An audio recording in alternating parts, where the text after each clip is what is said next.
Welcome, welcome, welcome. This is your host, Terry Drake of the Champions Podcast, and thank you so much for joining us tonight.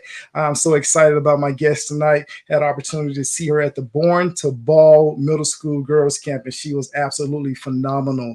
So I want to take a moment and welcome my guest, Maliha Harris. Maliha, how are you doing tonight? I'm doing great. How are you? I'm doing good. It's so good to see you. Thank you so much for joining me tonight on the Champions Podcast. What you been up to, girl? School, basketball, gotta stay on top of those things, most important. School and basketball, you gotta stay on top of those things. You are right. So how's school coming? Before we even get into anything about basketball, tell me how's school coming? School is great, I'm passing all my classes and, not getting into any trouble and just been good. What? You been good? No trouble whatsoever? No trouble.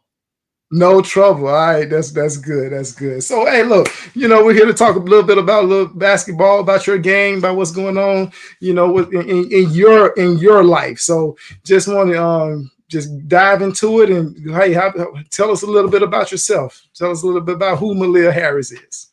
Okay. My name is Maliha Harris. I'm class of 2028, and I go to Bear Creek Middle School. Bear Creek Middle School. That's in you told me it's in Atlanta, Georgia, correct? Atlanta, Georgia, South Fulton. Yeah. South Fulton. All right. So I was very, very impressed with your game at the B2BN middle school camp. So tell me when, where, and how did you get started? With the game of basketball. So both of my parents played basketball, and it just came naturally to me. And when I was in elementary school, I went to an after school program, and I always stayed in the gym, playing with the big kids, and just always staying in the gym and just trying to work on my craft. And I just remember my first 3-pointer there at Wilcom Mall, and it always stuck with me. Your first 3-pointer? My first 3-pointer, yeah. Tell us about your first 3-pointer, because if that's what stuck with you, then that kind of catapults you. Tell us about your first 3-pointer. So I was playing basketball. We was playing like a little game, and somebody passed me the ball, and I shot it, and it went in, and I was just happy. Yeah, this is what I work on. That was it, huh? That was it. That started you on your way. I got you. Sounds good. So you said mom and dad played ball. So tell us a little bit about mom and dad and their background in the game. Yes.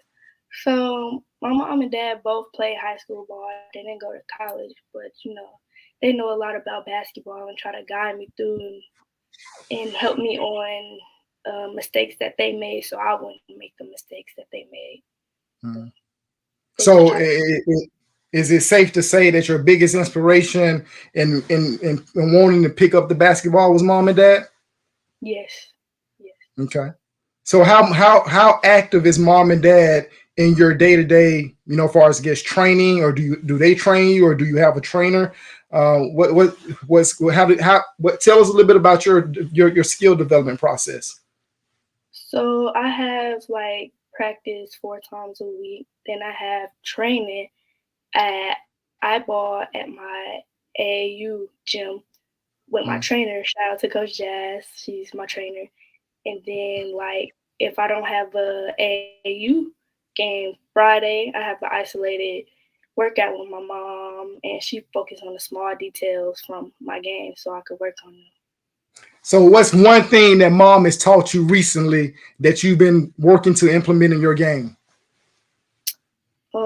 One thing she has taught me recently, I would say the Caitlin Clark move, behind the back step back. We've been working on that.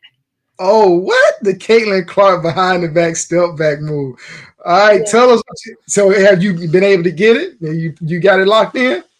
Yes, I got it locked in. So you're going to Pennsylvania this weekend. You're going to Pennsylvania. So you're telling me you get to Pennsylvania, you about to hit them with the Caitlin Clark step back. I have to. I didn't work on it, so I have to implement it in my game. So hey, you ain't put the work in. You gotta translate it to the game. I got you. So Yeah. speaking of Caitlin Clark, everybody, their mama, they stranger, their co-worker, everybody's talking about Caitlin Clark. Tell us a little bit about how you feel about Caitlin Clark. I feel like Caitlin Clark is a dominant player. Like when she's shooting, when it comes to shooting, she's a dominant player. Like she's just that girl, and I'm happy for her to see her journey throughout the WNBA. And I feel Mhm. like she fulfilled a lot of things in college, and that was good for her.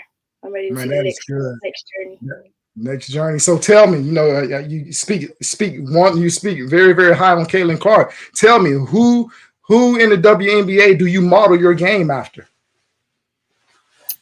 I would say Arike. Okay. Arike. Tell us why. Tell us about that. Tell us why. What do you see? What's the similarities? So tell us, talk to us. Arike got crazy handles. Like she could shoot, she could drive, she got a midi. Like she could play on all three different levels. Like Mhm. she just that girl. See And that girl. So you feel like you that girl? always. Always. Now, hey, I have to give you your props. When I saw you at the camp, I was like, yo, I was very, very impressed with your style, with how you play with the ball with a lot in your hand. You was a reliable ball handler. You got everybody involved. You penetrate off the bounce. You got the 3 level scoring in you. And then I was like, man, but you know what? She's 5'5".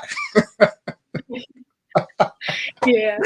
But she does a great job creating space and separation to get her shot off, and I was very, very impressed with you. So tell us about your experience at the B2BN camp. Yeah, I really like the Born a Ball camp. I like the drills. I like the competitiveness. And my favorite part about the Born a Ball camp was the 5-on-5 and how Coach Nick let us play and showcase our talents and skills in that 5-on-5. And it was really fun. One thing that I really liked about your game, I kind of, I know you're listed as a combo guard, but I kind of said, hey, look, you look at Maliha, she is a score first PG, and she is a two-way talent. I really like that in the camp setting when a lot of people are just focusing on offense. You really put in work on both ends of the court. You got your points up, you got your shots up, you got your teammates involved, but you was a solid defender at the point of attack at that lead guard spot. Is that just something that your coaches, your parents, that kind of talk to you about being a willing defender, or that's just something inside of you that you want to make sure that that's something that comes with your game being a two-way talent? That's definitely something that's in me, and like that's a two-way talent. Like you have to give energy and effort. Those are two things that you can control. Like you have to control the controllable. Like if you can't control anybody else or anything else, you can only control you. So that's why I try to stay focused and have energy on both ends of the floor, and not just be on offense and be in a ball hall. You gotta do the dirty work too. So that was Now, basically. gotcha. Now, Maliha, I asked you earlier before we came on that I asked you about your write-up that I did on you. You was like pretty accurate. Now, I said that, you massage that ball a lot, you know what I'm saying? You pounding that thing a lot, but you're getting everybody involved and you're creating off the bounce. What is it that you need to do to become a better, and I'm going to say a point guard, okay? 5'5", getting ready to go to high school. Saying, I'm just going to say, what do you need to do over this off season as you get ready to go to high school? What do you need to do to be a better point guard once you get to the next level? I would say make quicker decisions. Like if I have quicker decisions, give the ball up better, make the defense um, come to one side and like move the ball around and stuff, it would be way better. Like just better decision making, quick decision making. Got to be fast like a snap. Just Yeah. So there are some players are just players. All right. Some players are just players. And then I got a good friend of mine. His name is Corey Harris, and he had a company starting out when we started out together. It's called Student of the Game. Some players are just players. Some players are players, and they're students of the game. How do you go about studying the game of basketball? I watch a lot of film. Like I watch college film, I watch WNBA film. I even watch my own film with my mom to see small details that I made mistakes on. Remember when I Mhm. told you that we in the gym and she focused on the small details? That's why we go back Mhm. and see like what I messed up on because the Mhm. small details turn into the bigger picture. So just gotta focus on those things and watch film and implement some stuff in your game that you see. Yeah. That is good. I'm very excited to hear that as an eighth grader, and I'm pretty sure this is starting not just this year, but as an eighth grader getting ready to go to the high school level, that you are a student of the game that really studies and takes time to watch film, others, and then also watch your own film.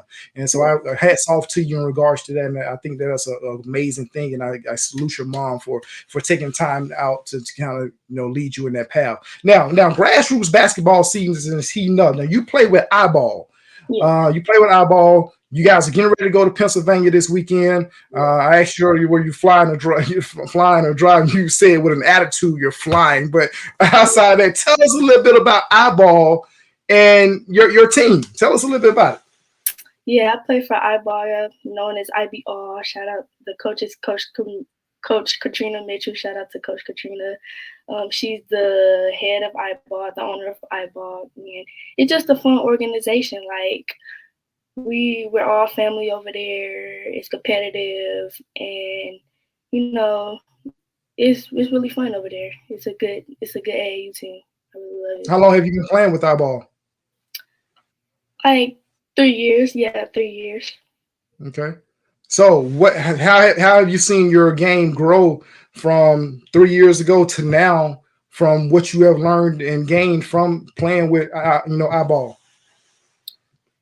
I would say my game grew a lot. Like the coaches there, they make sure that we're learning what we're supposed to. Like they make sure we work on our weaknesses and not really our our strongest. Like they making sure that we have to grow over there, and that's what they're doing, and they're doing a good job over there, making sure we grow. Okay. So I mentioned just a few minutes ago that you are getting ready to step into the high school arena where the game is faster, the players are stronger, the players are a lot stronger and faster. So what are your thoughts as you get ready to prepare to take your game to the next level? What are your thoughts, or have you been thinking about what it's going to take, what you're about to get ready to meet at that next level? So talk to us about your thoughts in regards to that. My thoughts. I feel like I just got to keep playing my game. Like, don't get distracted on anything. I know it's a new level, but just play your game, play on your same pace. Don't get too jittery where you scared. Don't be nervous. Just play your game like you usually do, and I'll be good.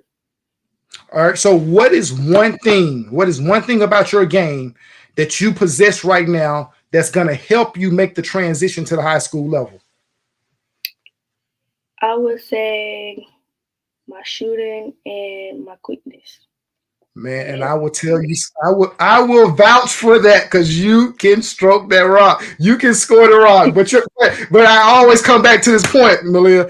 You're 5'5". But but you got that Caitlin Clark step back. So with you being 5'5", have you noticed now that you're in eighth grade, probably playing, I don't know how all the reclassification and stuff go, but do you find yourself being trying to or opponents trying to punk you some because you're 5'5"? Yeah, but you just gotta use your height to your advantage. Like I know I'm quicker than them, I know I'm smarter than them, I know fat, just gotta use it to my advantage and keep playing my game either way. Now I asked you to ask that. I asked you to answer that question, but I knew that answer to that question because I saw you put in work at the camp, and there were some bigger guards that tried to lock you down. But like you keep on saying, you are lightning quick with that rock in your hand, and you can really get to the cup, and you really create very well off that bounce. So that is one thing that I do believe. Which high school are you going to be going to down in Georgia? I will be going to Sandy Creek High School Sandy Creek. in in Tyrone, Georgia. Yeah. Okay, and Sandy Creek is about to get a high level PG with a budding PG IQ, and I think that you are going to be an absolutely amazing player over the next 4 years at the high school level, as long as you continue to stay in that lab. But for right now, you're going up to Pennsylvania this week. What are some of the expectations for you and your eyeball teammates as you guys get up to Pennsylvania this week? Just like teamwork and effort and energy. And like if we bring the effort and energy, everything else will come easier. Like buckets will come easier, defense will come easier. We're just like Renee. They on our time. We're not on their time. We just gotta slow the game down. They be on our pace. So that's really mostly it. We just gotta work together and be a team. This is about your second or third time talking about pace. Tell me, as a PG, in your eyes, why is pace so important, and how do you look at controlling the pace when you're out on the court? Pace is important because you don't want to go too fast on every play because you could turn over the ball. Like pace is everything. You got to know when to slow down, when to fast up. You got to know how to have that second gear and that third gear, and when to go. Like you just got to know the timings. And I got you. Now I will say this. I asked you earlier before we came on, was this your first podcast like this? And you said yes, but I want to let you know, big shout out to Mom, big shout out to Dad, and big shout out to you, that you have done an absolutely amazing job on this podcast tonight. You speak very eloquently, and you do a very good job controlling your conversation and controlling how you present yourself. So I want to give a shout out to you and shout out to your parents, because they have done a good, or they have done an absolutely remarkable job in raising you. So check this out. I'm gonna get you ready to get up out of here, okay? But this is what I want to know. This is what I need to know. Tell me about a challenging time in a game situation, game or live game action, where you had a challenging moment, and that there was. How did you come out of that moment when things may have not been going well for you? What did you do to get yourself out of that moment to still be able to have a productive game? Because as a PG, you can't let situations and moments get you down, because the ball's in your hand majority of the time, and you got to make sure you're being able to orchestrate the flow of the team. So, what is something? Tell us about a challenging moment, how you got up out of it, and how you proceeded to play the game.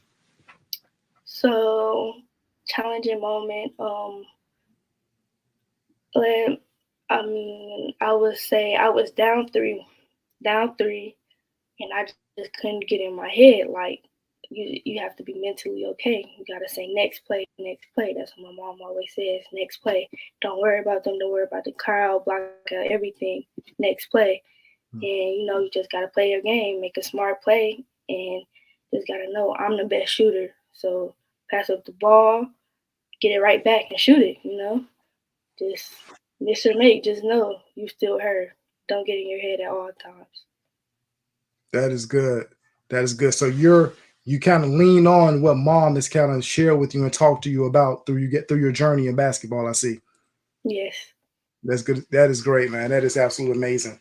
Hey, look, we're gonna be sharing this on all of my platforms, on YouTube TV. I'm sorry, not YouTube TV. I'm watching the game right now, Philadelphia and Miami. You watch a lot of men's basketball?